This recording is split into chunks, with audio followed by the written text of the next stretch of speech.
क्या चीन ताइवान पर आक्रमण करने की योजना बना रखा है?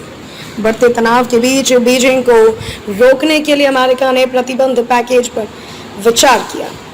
ताइवान के पास चीन के सैन्य युद्धाभ्यास जारी रखने के साथ अमेरिका स्वशासित द्वीप पर संभावित आक्रमण के लिए तैयार है।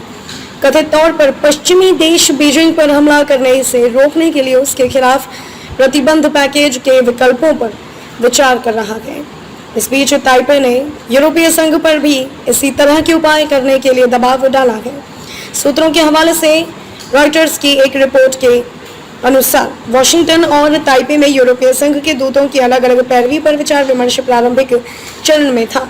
एक चीनी आक्रमण की बढ़ती आशंकाओं की प्रतिक्रिया अमेरिकी सरकार के अधिकारियों ने कहा कि शो को ताइवान पर आक्रमण करने के प्रयास से रोकने के लिए देश चीन के खिलाफ प्रतिबंधों के संभावित पैकेज पर विचार कर रहा है। ताइवान के अधिकारियों ने हाल के हफ्तों में यूरोपीय संघ के प्रतिबंधों के लिए आह्वान तेज कर दिया है, क्योंकि चीन द्वीप के चारों ओर सैन्य अभ्यास करता है।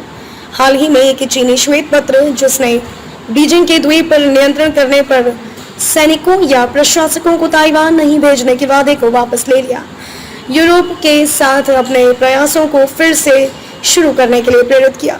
हालांकि ताइवान पर संभावित चीनी आक्रमण के बारे में चर्चा कोई नई बात नहीं है। यूक्रेन पर रूसी आक्रमण और अमेरिकी हाउस स्पीकर नैन्सी पेलोसी की ताइपे की यात्रा के बाद स्थिति ने अतिरिक्त तत्कालिकता प्राप्त कर ली है। यदि प्रतिबंध वास्तव में लगाए जाते हैं तो यह कंप्यूटर चिप्स और दूरसंचार उपकरण जैसी कुछ संवेदनशील तकनीकों के व्यापार और निवेश पर प्रतिबंधों के रूप में होने की संभावना है। चीन ताइवान को अपना क्षेत्र होने का दावा करता है और राष्ट्रपति शी जिनपिंग ने बल प्रयोग से इनकार किए बिना लोकतांत्रिक रूप से शासित द्वीप को बीजिंग के नियंत्रण में लाने की कसम खाई है।